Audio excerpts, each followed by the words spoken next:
En 2007 et 2009, il y a eu, notamment sur la directive sur les biocides, les parlementaires avaient demandé à ce qu'on élimine les produits les plus toxiques, dont les perturbateurs endocriniens.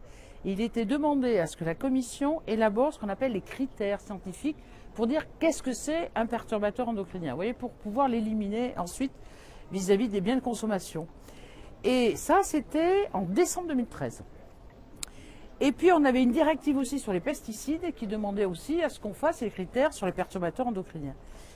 2013 passe, 2014 passe, 2015 passe, et la Commission n'avait toujours pas fait ces critères.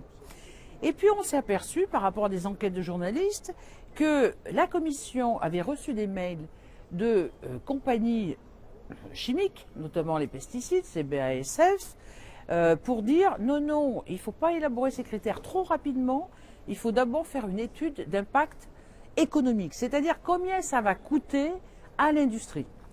Là-dessus, la Direction générale de l'environnement avait déjà établi ces critères. Vous voyez, c'était même en juin 2013. Donc tout était prêt. Et puis là, on lui enlève ses compétences, on les redonne à la Direction générale de l'entreprise pour dire non, non, la priorité, c'est l'étude d'impact. Là-dessus, la ministre suédoise de la Santé dit mais c'est pas possible parce que nous, on veut interdire les perturbateurs, mais on attend l'Europe. Or, l'Europe n'a pas fait ses obligations, n'a pas respecté les traités.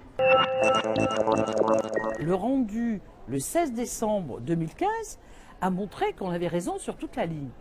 Et cet attendu, si vous voulez, du tribunal, il est très important parce qu'il dit, vous, la Commission, vous n'avez pas respecté la loi. C'est-à-dire vous avez même violé les traités. Pourquoi? Parce que plutôt que d'établir les critères scientifiques comme le Parlement vous le demandait, vous vous êtes déplacé pour faire une étude d'impact qui n'est pas indispensable et donc vous avez violé la loi. Donc on vous attaque pour carence par rapport à la violation des traités.